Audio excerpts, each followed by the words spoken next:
மற்றொரு அண்மை செய்தியை பார்த்துக் கொண்டிருக்கிறோம். தாவேக தலைவர் விஜய் பதவியேற்க கால தாமதமின்றி அனுமதிக்க வேண்டும் என்று மார்க்சிஸ்ட் கம்யூனிஸ்ட் கட்சி தெரிவித்திருக்கிறது.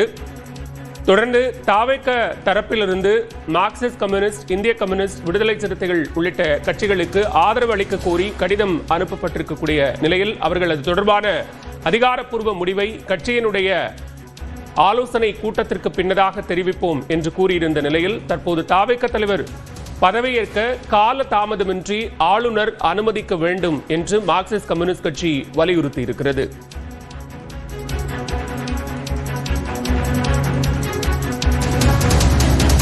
கூடுதல் விவரங்களோடு இணைகிறார் செய்தியாளர் லிபிகா. லிபிகா, விவரங்கள்.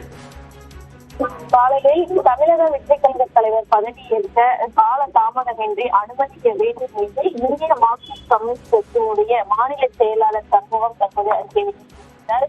குறிப்பாக தமிழக வெற்றிக் கழகத்திற்கு 108 சட்டமன்ற உறுப்பினர்களை வழங்கி தாவேகாவை தனிப்பெரும் கட்சியாக தமிழக மக்கள் தேர்வு செய்திருப்பதாகவும், தனிப்பெரும் கட்சி என்ற அடிப்படையில் தாவேகா தலைவர் விஜய் அவர்கள் மட்டுமே ஆட்சி அமைக்க உரிமை கோரி இருக்கிறார். எனவே தற்போது அவரை பதவியேற்க அனுமதிக்க வேண்டும் ஆளுநர் அப்படிங்கிற ஒரு அறிக்கை வெளியிட்டிருக்கிறார். குறிப்பாக ஆளுநர் மூலம் அரசியல் சாசனத்திற்கு விரோதமாக நடந்து கொள்வது, தனது அரசியல் நோக்கத்தை நிறைவேற்றிக் கொள்வது என்ற அணுகுமுறையை பிஜேபி கடைபிடித்து வருவதாக குற்றம் சாட்டியிருக்கக்கூடிய சண்முகம், இதன் தொடர்ச்சியாகவே தமிழ்நாடு ஆளுநர் அவர்கள் அவரை பதவியேற்க அழைக்காமல் காலம் கடத்தி வருவதாகவும் தற்போது குற்றம் சாட்டியிருக்கின்றார்.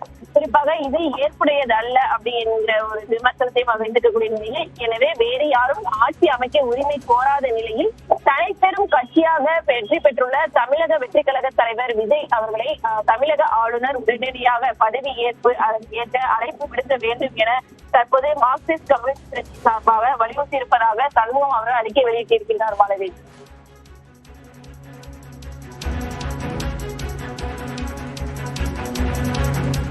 விவரங்களுக்கு நன்றி லிபிகா.